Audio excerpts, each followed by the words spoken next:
Hello everyone, today we are gonna explore Ephesus or Efes in Turkish. It is located in the town of Selçuk in the province of Izmir on the Aegean coast, which is on the western part of Turkey facing Athens, Greece, and is about 450 kilometers from Istanbul. The Ephesus ruins is considered as one of the most precious ancient sites. It is an open-air museum, and even up to this day, excavations still continue. The archaeological site is a huge expanse of more than 600 hectares, so be prepared to do a fair bit of walking if you're visiting during hot summer days and if you really want to explore around and soak it all in. The ruins are well preserved, so you feel like walking through the streets of this great city in the ancient times. But it is a tourist attraction after all, so expect to share this grand piece of history with many others.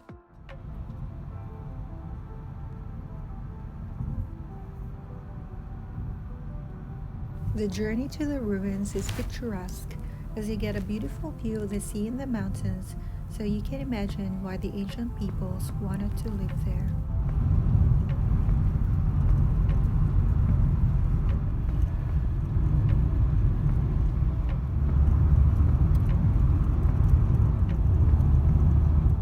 This is the ticket office at one of the two entry points to the ruins. Usually when you hire a taxi or join a tour to get here, you get dropped off at one gate and picked up from the other, which is 3 kilometers away. Because of the persistent inflation in Turkey, the entry prices shown here may no longer be current, so check the latest prices at musa.gov.tr. This magnificent structure behind me reflects ancient Roman architecture, grandeur, and value for learning, and was named after, as well as the burial place of the ancient city's former Roman governor, Tiberius Julius Celsus Polymenus. It is the facade of the Library of Celsus, which draws most of the visitors to the site. The columns are gigantic, and the entire 69-foot two-story facade is breathtaking. You can see 3 doorways to the library, with the middle being the tallest, a window above each of them, and statues set back in niches on each side with bases inscribed with the words Sophia, meaning wisdom, Enoia, meaning intelligence, Episteme, meaning knowledge, and Arete, meaning virtue.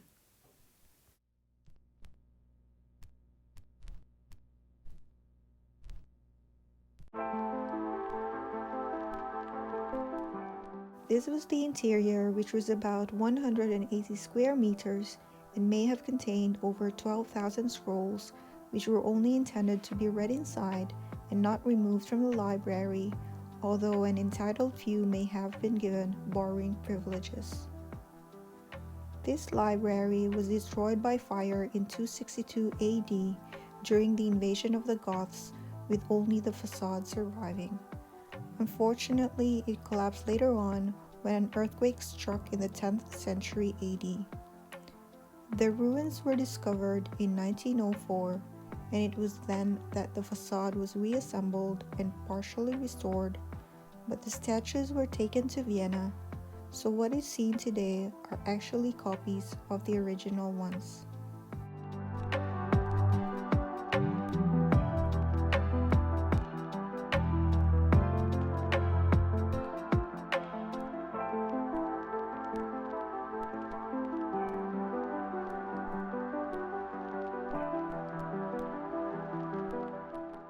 This majestic arched structure is the Mazias Mithridates Gate, which leads to the Agora.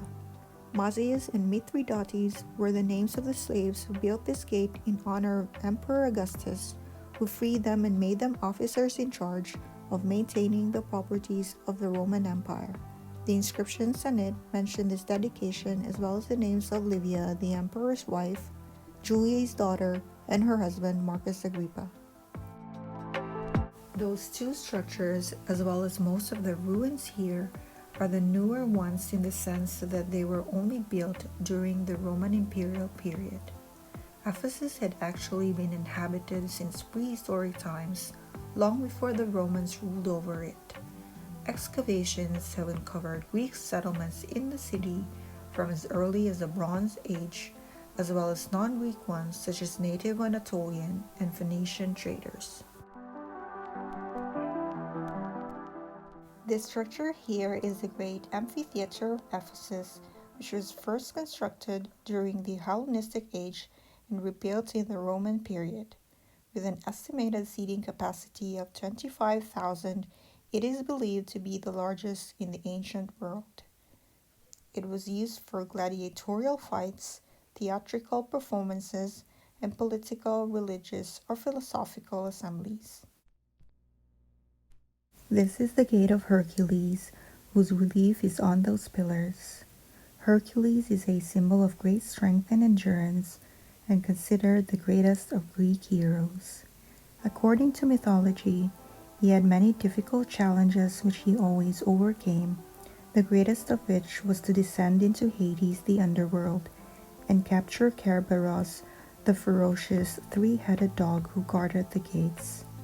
The Gate of Hercules is at the beginning, or end depending on which route you take, of Curetes Street, which leads to the city center, where the most interesting buildings in the site are found.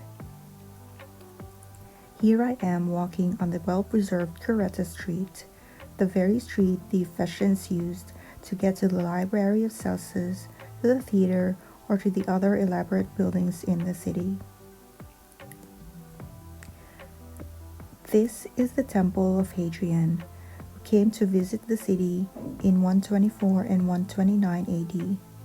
Hadrian, or Publius Aelius Hadrianus, is known as one of the 5 good emperors alongside Nerva, Trajan, Antoninus Pius, and Marcus Aurelius. They ruled the Roman Empire justly.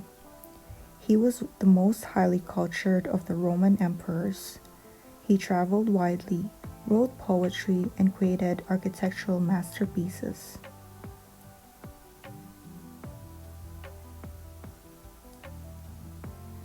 This is the Fountain of Trajan. Seeing how beautiful it is even up to now, you can imagine how ornate this fountain would have looked when it was still functional back in the ancient times.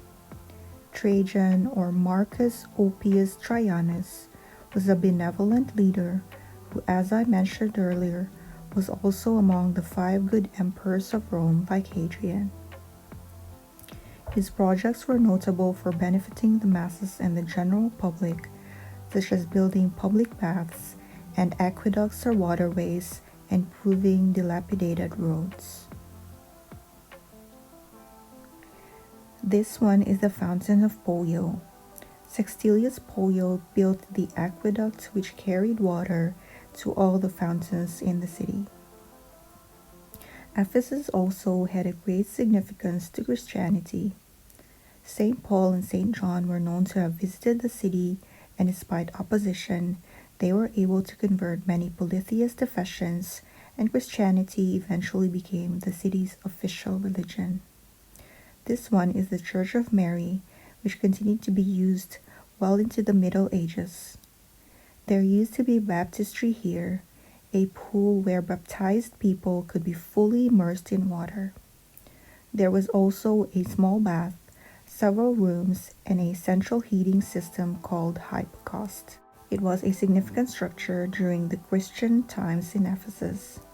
The Council of Ephesus, or the Third Ecumenical Council, was held here, which hosted 250 delegates from as far as Rome and Alexandria. The House of the Virgin Mary, believed to be where she lived in the final years of her life, is just a few kilometers from here, and tourists usually include it in their itinerary when visiting the area. This is an ancient cemetery called Necropolis, which also means City of Death. In the ancient times, much importance was given to burials and burial monuments, just like the pyramids of Egypt. These rectangular vessels were sarcophagi, which contained the bodies of the dead. They were richly decorated and symbolized socio-economic status.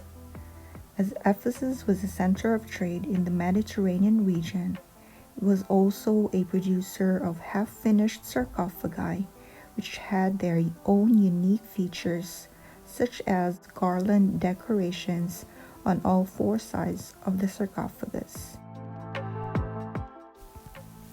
This is the excavation site of the terrace homes or the houses of the rich during the Roman era.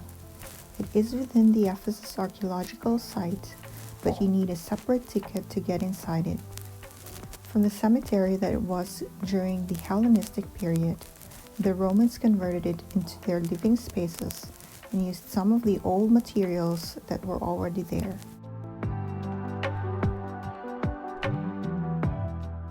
It contained 7 dwellings or residential units which had marble walls, colored mosaic floors, and frescoes or artwork depicting mythological scenes, as well as fountains and underfloor central heating systems. They had interior courtyards in the center with an open ceiling. They were mostly two-storied, where the ground floor contained the living and dining rooms opening to the halls, even a private basilica, while the upper floor had the bedrooms and guest rooms. Some even had bathrooms with bathtubs inside. You can see that this site has been open to visitors while still undergoing reconstructions.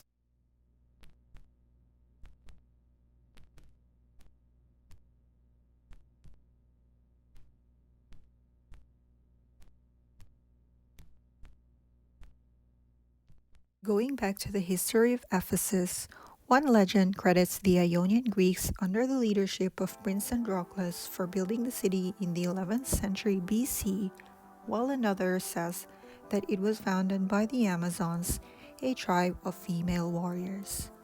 It is important to note that Ephesus changed rulers over time from the Lydian kings when both men and women enjoyed equal opportunities to the Persian Empire, Greeks, Egyptians, and ultimately the Romans.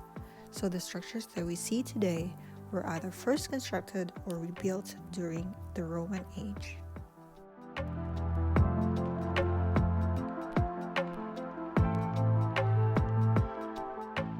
All of those elaborate structures that we have seen are a testament to the city's glorious past and its citizens' high standard of living.